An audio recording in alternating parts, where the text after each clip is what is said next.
Hey guys, welcome back to another episode of the TV Tray Sessions here at Guitar Talk with Todd at toddbeebe music. Thanks you guys for checking in. Please hit that subscribe button down below. We've always got all kinds of things going on here: guitar reviews, lessons, artist interviews, and memorabilia showcases and whatnot here on our TV Tray Sessions. We are fueled by Deathwishcoffee. Which we always have, Valhalla Java, so I salute Deathwish. Today, we have a very special item that I was lucky enough to get many, many years ago. I wanted to do this. I'm a huge fan of Petergreen and Fleetwood Mac. Any of you that know me know that. And this week, Gibson Guitars actually issued the Greeny guitar that's currently owned by Kirk Hammett from Metallica. It was previously owned by Gary Moore, and then of course by Peter originally. And only 50 is what I've heard of are being made. Don't quote me on these numbers. And I also heard 50 grand is the price they're going for, because they're Murphy lab aged, which those of you who don't know, basically Murphy works for Gibson, and he basically is replicating Kirk's guitar, Peter's guitar, Gary's guitar, and right down to all the markings on it and everything. So it's pretty cool. I know I'm not going to be getting one at 50 grand. Hopefully I know somebody that does, and we'll get one on the show. I'll let you know if that happens. Right now there's no word. But anyway, what we are going to do here on the TV Tray Sessions is go back to those days of Fleetwood Mac with Peter obviously fronting the band. And I have a very special item here that's a Clifford Essex guitar string, and I'm going to put pictures up so you guys can see it close up. I know a lot of you watching this might be like, why are we doing a special on a guitar string? Well, back in the late 60s, and even in America, certainly in England, unwound G strings, or the third string on a electric guitar especially, were not that common. Flat wound strings were very popular, and any of you that play know usually your 654 EAD strings are wound, and then the third string is usually also wound on an acoustic set, and then your B and E string, the second and the first, are unwound, plain steel. Well, back in the 60s, and certainly, like I said, in England and here in America, that was the way electric guitar strings were too at the time. And you had to really hunt and find a place that you could get an unwound third string that had that gauge to it. And the reason players liked it is because you could bend, players like Peter, and you could bend that third string a lot easier. Today, this is being recorded in 2022. That's standard procedure. Everybody and their brother that makes electric guitar strings, they're all, unwound, plain G's, plain steel, so they're a lot easier to bend. But again, we're going back into the 60s here with the early days of Fleetwood Mac, and Peter used to have to find those strings. Well, there was a guy who put out an incredible book, and, I've also interacted with him several times. He's a super great guy. His name was Dinky Dawson. Dinky put a book out called Life on the Road in the 90s. I'm going to read the back of this here just to give you a little idea about Dinky. So describing the book, it says, Life on the Road captures the excitement, experimentation, and enthusiasm of rock's most explosive era.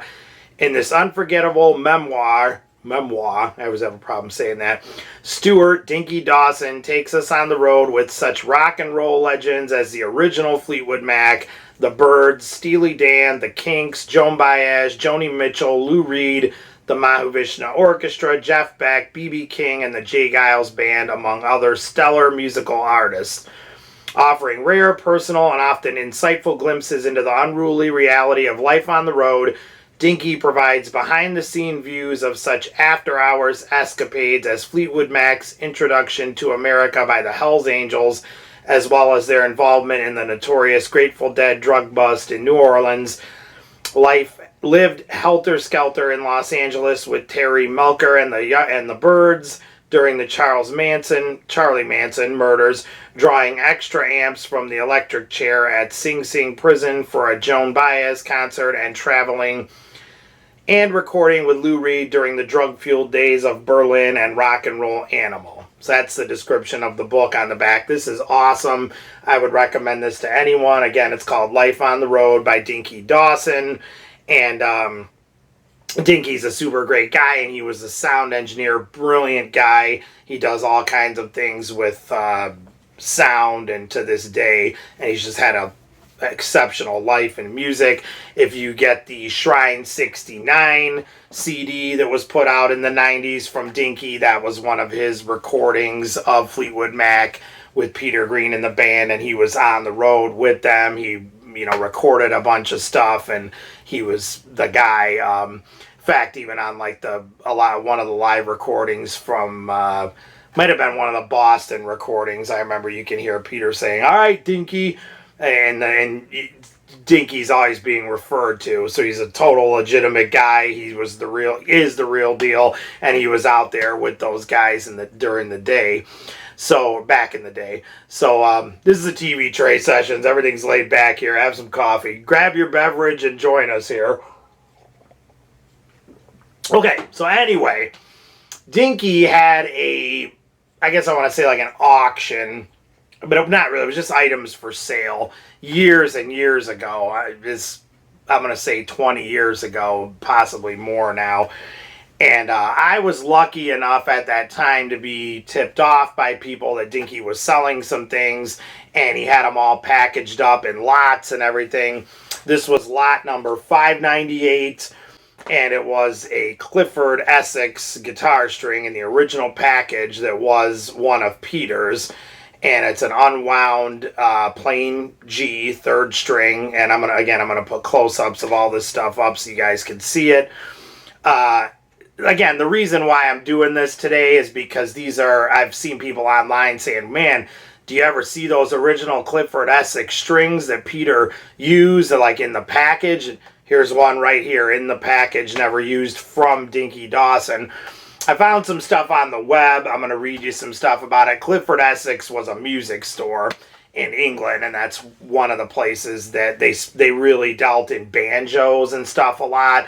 So that's why they had a lot of what they called back then Hawaiian guitar 3 plain, the third string plain. And they were one of the places that you could get unwound G strings during the 60s over in England. So Dinky used to go there and order tons of them. I'm going to read you a little excerpt from his book right here, from Life on the Road, that I pulled up here on a computer. This is from the book, and Dinky says, Clifford Essex stocked the Hawaiian third strings that Peter fancied, one of the few stores in England to do so. The narrow gauge of these strings allowed the guitarist to bend and manipulate notes into the crying blues phrases that astonished his fans. The gorgeous tone on Albatross grew from Peter's ability to work these strings. However, the delicate wires popped easily after a heavy use, especially on his favorite Les Paul guitar, so much so that I became a regular at the music shops. Since the Hawaiian third strings were not widely available at the time, I had to order hundreds from Clifford Essex whenever we planned to leave England for a tour. So when they would come to America and whatnot, again, you had a hard time finding them over here at that time. Which I know it's hard to believe in 2022, as you can go on Amazon and they're just all over the place. Local music store, there they are hanging on the rack. It's the industry standard now, but again, in the late 60s, not so much. All of the G strings, third strings on an electric guitar, the sets were still being primarily sold wound. And yeah, you could play on it, but you just couldn't do that quick bending and stuff.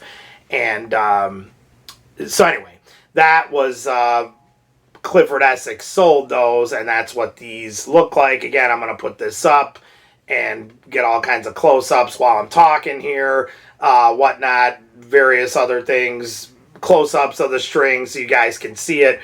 But this is an original Clifford Essex string that was on the road with Fleetwood Mac and in Dinky Dawson's collection, waiting for Peter to play it. And then, of course, Peter left the band in 1970, and Dinky went off and did other things with several artists. Again, get Dinky's life on the road and read all about it here. And, you know, this string just sat untouched for a long time. And then Dinky decided to sell off some stuff many years ago. And I was lucky enough to get this string. Anyways, not a big thing here. Like, again, some people might be like, why are we even doing an episode about this? But I've seen several people, if you're a Peter Green fan, that always say, like, wow, do those Clifford Essex strings, can you find one anywhere? Like, I'd just like to see the original packaging.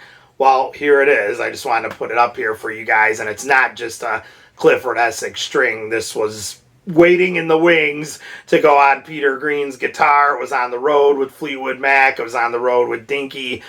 And he was the guy that, you know, was in charge of getting these things for Peter. And I'm real fortunate that he sold one of these to me many years ago. So thank you, Dinky. Thanks for the awesome book. Once again, you guys check this out. Life on the Road, Dinky Dawson. It's an amazing book. Dinky signed this one to me. I'm going to put a close-up of that up on here, too. Like I said, I've interacted with Dinky numerous times. He's a super guy and super knowledgeable in the sound department. He's one of the original guys that, you know, during that time in the late 60s, everything was going from, you know, big crowds saying, we can't hear the band, they've got to turn up, and PAs were getting bigger and bigger to accommodate that problem. And Dinky was one of those guys right there on ground zero, inventing a lot of that stuff and perfecting a lot of that stuff. So we owe him for a lot of the stuff that we use today and just take for granted, big loud PAs that, again, in the late 60s, that stuff was all being tested out and designed because they didn't have that stuff at the time. So Dinky writes all about that in his book, and he's a brilliant guy. And again, I thank him for this. I have some other Dinky Dawson pieces that I will be showcasing here in memorabilia in the future as well. Tons of Peter Green, Fleetwood Mac stuff. As you guys know, I'm a huge Peter fan. I was fortunate to be around Peter numerous times. I always thought he was great. He always remembered me. He was always very talkative when we were around. He had a great sense of humor. And I think the one time, you know, he kind of would get looking at stuff. I remember when I first showed him CDs and I brought them to him and I had them with me, and he actually signed some of them to me. I'm going to try to put pictures of those up as well.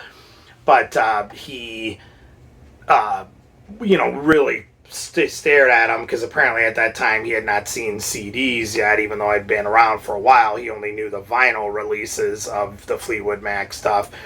So I remember him staring very intently at the CDs, and but I never mistook that for being, you know, like lost. It actually was quite the opposite. He was very focused on just that one thing. And I don't know, I think a lot of people tend to confuse his kindness and his deep thought and stuff for being lost in space or something, but I never ever saw any of that when I was around Peter. He was a very focused guy and very cool guy. He was kind of quiet if you didn't know you, and he'd just kind of stand there, but I was lucky to be around him with B.B. King's people, who, you know, I was out with for a long time, and he was always very cool to me. And what a blessing to say that I knew the guy and was around him and stuff several times, and to have this string too that was once part of the Fleetwood Mac magic there. So anyways,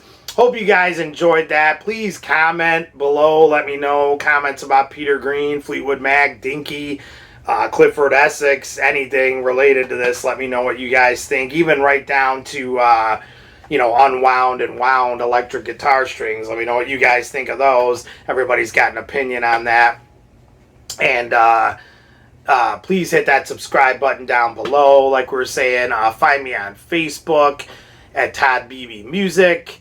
And, like we said, please subscribe. We got artist interviews, guitar reviews all over the place, and more memorabilia here at the TV Tray Sessions. Once again, thank you to Deathwish Coffee. The world's strongest coffee and the greatest. And thank you guys for checking in. Stay safe and love your dogs. And we will see you again. Take care.